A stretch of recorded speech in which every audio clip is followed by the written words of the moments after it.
नमस्कार मित्रों। क्या कोरोना के भय से बचा जा सकता है या किसी भी तरह के भय से बचा जा सकता है? कहते हैं मृत्यु तो एक बार मारती है, लेकिन मृत्यु का भय इंसान को रोज रोज मारता है। तो आइए समझते हैं ये जो भय का वातावरण है हमारे आसपास, इससे हम लोग कैसे बच सकते हैं।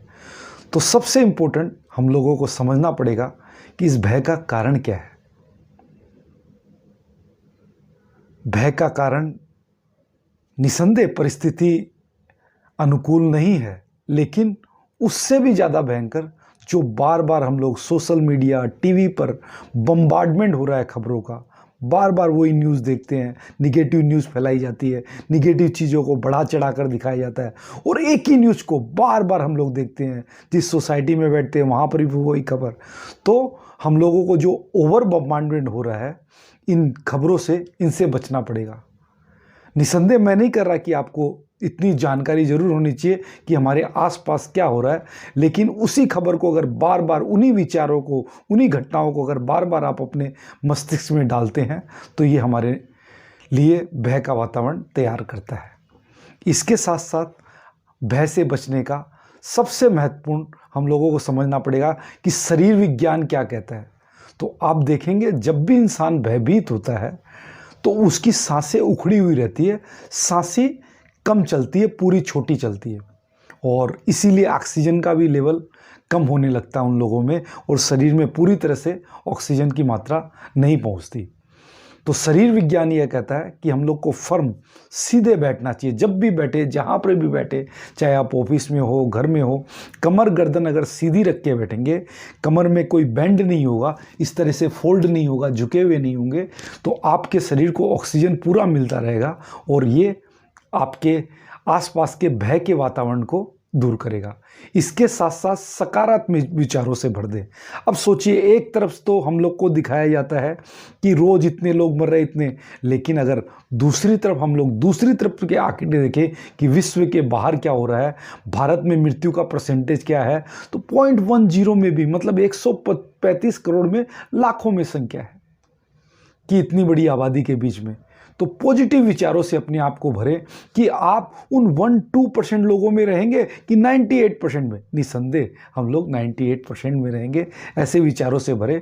इसके साथ साथ योग की 2 सिंपल टिप्स आपको बताता हूं कि हम सबको पता है कोविड लंग्स पर बहुत इफेक्ट करता है और लंग्स को बचाए रखने के लिए, लंग्स को मजबूत बनाने के लिए अनुलोम विलोम, भ्रामरी, उद्गीत, इसके वीडियो के लिंक भी आपको दिए जा रहे हैं ताकि आप सही तरीके से देख के कर सके।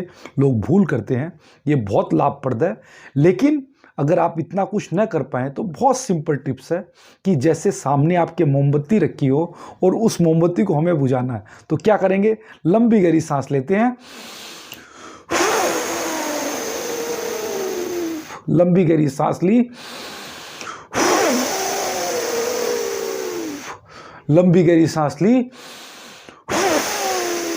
ये सिंपल सी क्रिया दिन में 4-5 बार, 3 बार, जब आप कर सके।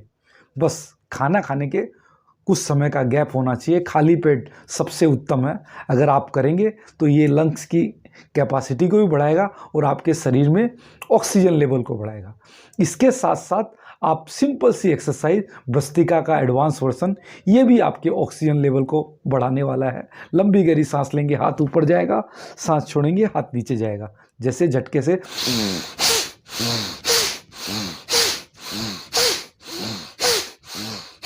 ये सिंपल सी एक्सरसाइज है।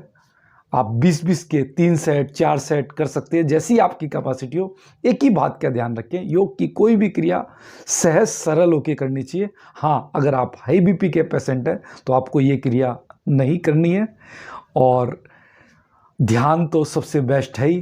तो इन सब कुछ क्रियाओं को अगर हम अपने जीवन में अपनाते हैं तो निसंदेह हम कम से कम भय से तो नहीं मरेंगे, भय नहीं रहेगा किसी चीज़ का, निर्भय बनेंगे। अभय मुद्रा भी बहुत काम आती है, जिसका भी लिंक आपको वीडियो में दिया जाएगा।